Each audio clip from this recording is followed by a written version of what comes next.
Graça e paz, meu irmão, gratidão damos a Deus pela nossa vida no Senhor. Hoje, 9 de abril de 2026, continuaremos nossa sequência de meditações no livro de Jeremias. Chegamos ao capítulo 44 e vamos lá no versículo 29 dos 30 versículos que temos nesse capítulo, que aparentemente ele é extenso porque os versículos são relativamente longos, mas só são 30 versículos. E no versículo 29 nós encontramos: Este é o sinal que dou para vocês de que eu os castigarei neste lugar, diz o Senhor, para que saibam que as minhas palavras certamente se cumprirão contra vocês para mal. No versículo um pouquinho anterior, hoje nós fugiremos um pouco da nossa Bíblia padrão, que é a BKJ Fiel 1611, e vamos na versão de uma Bíblia que é chamada Bíblia Sagrada, letra super gigante, Centro Cultural da Bíblia de Belém, né? Que é um projeto lá da Sociedade Bíblica do Brasil. Essa versão, ela é baseada na ARA, né? Almeida Revista ou Nova Almeida Atualizada, terceira edição, Nova Almeida Atualizada. Ela é baseada nessa aqui para que você possa, quando procurar, encontrar com facilidade. No versículo anterior ao versículo que nós lemos, que é o versículo 29, o Senhor ele estabelece a sentença, né, da fome e da espada sobre aquele povo, que é o remanescente de Judá, que entrou na terra do Egito, né, com o propósito de morar lá. Esse ato ele representa literalmente uma rebeldia de um povo contra o seu Senhor. Quando nós, sem muito esforço, rememoramos a história desse povo, nós vemos que a história deles começa, vamos dizer assim, a criação desse povo em específico, justamente na retirada do povo judeu que se estabeleceu no Egito, na época de José, que eles foram se prosperando e multiplicando e foram, ao longo da vida, pelos proprietários da terra, vamos dizer assim, que era o povo egípcio, sendo visto como ameaças. Então, ao longo do tempo, eles foram perdendo a sua posição de riqueza, de respeito que o povo egípcio tinha sobre eles, porque eles passaram a crescer de uma forma muito exacerbada e passaram então a ser atacados. Quando a gente olha o mundo atual, a gente vê muitas essas discussões, principalmente de cara, dentro dos países europeus, em que a comunidade muçulmana, né, ou a comunidade derivada aí dessas nações, principalmente da região da Ásia, elas começaram a tomar os países europeus que têm uma baixa taxa de fecundidade, né? As mulheres praticamente já não estão gerando filhos e a população está envelhecendo, e eles, por característica, até mesmo pela primazia do entendimento religioso ali dos muçulmanos, eles acabam se multiplicando com mais rapidez, mais facilidade, e têm tomado as comunidades europeias. É como se fosse uma implosão por dentro, ou seja, um domínio sem guerra. E essa visão preponderava, ou passou a preponderar no Egito. Então, e esse povo judeu passou a ser machucado, mutilado, escravizado e tentado contido o seu crescimento.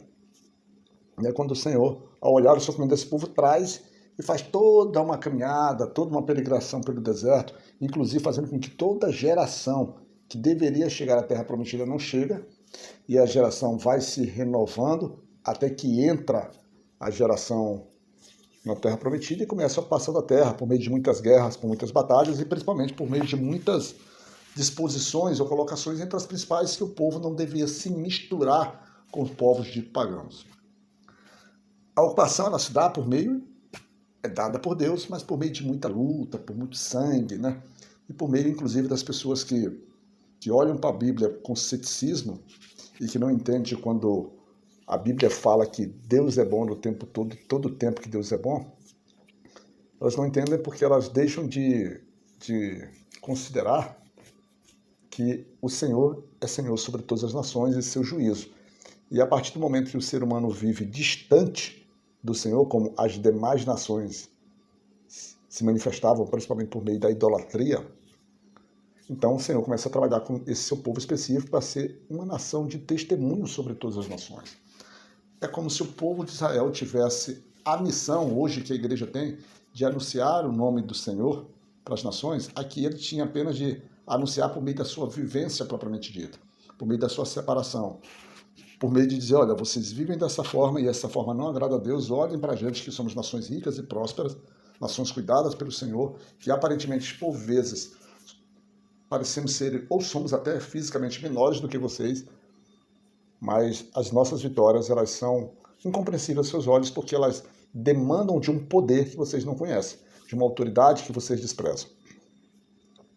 E aí, quando nós chegamos nesse tempo, né, que a gente está vendo, principalmente aqui no capítulo de Jeremias, e nessa luta, nesse desespero de sair de Nabucodonosor, em especial sobre o ato que nós vimos ali a partir de Ismael, ao matar o representante do rei Nabucodonosor, que havia destruído Jerusalém, tomado Judá e imposto sobre aquela cidade Gedalias, e deixando homens muito específicos e de preferência homens baseados na pobreza, que em tese não representaria riscos ao novo rei, ao novo senhor.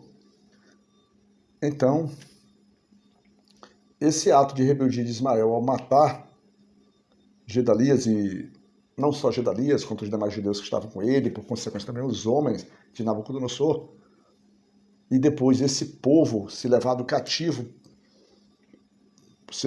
por Ismael, que é, vamos dizer assim, repatriado, se é que a gente pode usar essa expressão, por Joanã.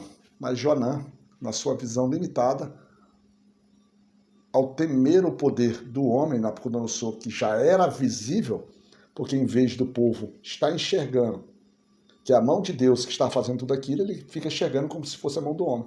Então eles correm para o Egito. E aqui nós temos um cenário em que o povo, em que Deus está falando, fazendo uma rememoração, né, fazendo uma lembrança que o tempo todo, né, que aquilo que, logo no versículo 2 se estabelece, assim diz o Senhor dos Exércitos, Deus de Israel, vocês viram todo o mal que fiz cair sobre Jerusalém, sobre todas as cidades de Judá. Eis que hoje elas estão em ruínas e ninguém mora nelas. E é o que a gente está dizendo, o Senhor está colocando sua mão sobre ela, a cidade está em ruína, o povo está cativo, eles próprios agora estão fugitivos, que deveriam ficar na cidade, que o Senhor tinha dito no capítulo anterior, queria abençoá-los, né? Queria abençoá-los, entre o capítulo 42 e o 43, que eles iriam prosperar e que aquilo que eles tinham medo se ficassem em Jerusalém, que era a morte, a espada de Nabucodonosor, eles se encontrariam na própria terra do Egito, se para lá eles fossem. Então o cenário aqui está se repetindo. E aqui nesse capítulo, a gente vai vendo então que, apesar do Senhor estar trazendo para ele, está lembrando para eles, para que eles possam enxergar o cenário, enxergar pela forma correta, que a ira do Senhor, ela recai sobre eles porque eles são obstinados, eles são teimosos, e não é a vontade de Deus sobre a vida deles, aquelas ruínas, aquela desolação, ou mesmo aquele medo que está habitando no coração deles. E então Deus, dentro da sua misericórdia, da sua simplicidade, ele vai tentando sensibilizar o coração do povo, coração bastante endurecido.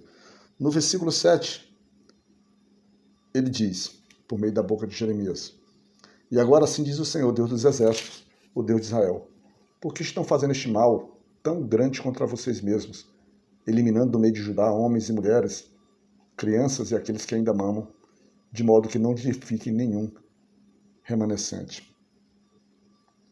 Por quê? Qual a dificuldade de vocês compreenderem aquilo que é visível aos olhos? Às vezes, quando a gente está recebendo orientações ou está discutindo determinados assuntos, que nos colocado aquelas posições, a pessoa vai e diz para a gente assim, eu não entendo, eu não aceito. Esse povo está numa situação como essa. Continua na idolatria, querem morar numa terra que o próprio Senhor proibiu, já está estabelecendo. Sabem que serão eliminados e serão objetos de desonra e de maldição. E o principal, como é dito ali no versículo 10, não se humilharam até o dia de hoje, não temeram, não andaram na minha lei, nem nos meus estatutos que pus diante de vocês e dos seus pais. E o interessante é que na intercalação dessa conversa é a resposta em que o povo dá. Inacreditavelmente. O Senhor, por meio do seu profeta, orientando, tem todo o cenário. Não é uma coisa nova. É mais do que repetitivo. Mas o povo continua cego. Continua duro de coração. No versículo 16, olha a resposta do povo. Não obedeceremos a palavra que você nos anunciou em nome do Senhor. O que a gente pode falar? Quando nós estamos anunciando a palavra de Deus para uma pessoa que claramente, nas suas ações, nas suas atitudes, no seu projeto de vida, no seu viver, no seu falar, você vê que essa pessoa, ela nega a existência do Senhor, ela despreza a autoridade de Deus sobre a sua vida, e que a gente trabalha, que a gente mostra a palavra, que a gente ora por ela, que a gente faz tudo e ela chega para a gente e repete. Às vezes até nos ofende, às vezes até nos agride em palavra. E a gente, na nossa humildade, clama novamente ao Senhor pela vida dela, até que de repente o Senhor diga para a gente assim, não ore mais por ela. Como já disse, como no profeta aqui que a gente tem lido, não ore mais por esse povo que eu não ouvirei. Então não ore mais por essa pessoa que eu não ouvirei. E essa é a situação. E eles dizem que farão exatamente o contrário. Eles continuariam, ou eles intensificariam suas orações, seus sacrifícios, as suas ofertas para a rainha dos céus, porque eles entendem que quando deixaram de fazer isso para aquela rainha, a fome, a peste, a miséria começou a se estabelecer sobre o povo deles. Então, era resultado, na cabeça deles, da falta da devoção, da gratidão a esse Deus. Lamentável sobre o povo de Deus. Lamentável. E então, nesse versículo anterior, que é o versículo 28, bem no final, antes da gente trazer o versículo que foi a origem do nosso devocional, o Senhor estabelece que todo remanescente de Judá que veio à terra do Egito para morar, ficará sabendo qual foi a palavra que se cumpriu, a minha ou a deles. Não tem saída. A palavra do Senhor de juízo estará com aquele povo. Assim, meu irmão, para você que se encontra nessa situação de negar ao Senhor e ouvindo e recebendo, sendo cuidado por Deus e por muitas vezes, às vezes até mesmo sofrendo já a ação de Deus e recusando, o Senhor manda te dizer, manda me dizer, manda dizer para todos nós. Então, que seja dessa forma. A tua palavra, aquilo que tu dizes que acredita, e aquilo que eu, Senhor, digo, estabeleço e faço. E aí, nós teremos a oportunidade de ver qual a palavra que vai se cumprir. Se você quer que a tua palavra, aquilo que tu pensa para a tua vida, se cumpra, principalmente se você tem consciência que está distante do Senhor, tem consciência porque a palavra do Senhor nos diz isso por meio da Bíblia, lamento te dizer que a palavra de Deus, que é perfeita, que é atemporal, ela vai se cumprir. E talvez tu não tenha tempo de se lamentar sobre isso. Fica na graça de Deus e Pai Todo-Poderoso, que o Senhor possa ter piedade de nós e que o seu tempo de misericórdia possa ser prolongado, porque o nosso coração é mau. Que Deus nos cuide, meu irmão.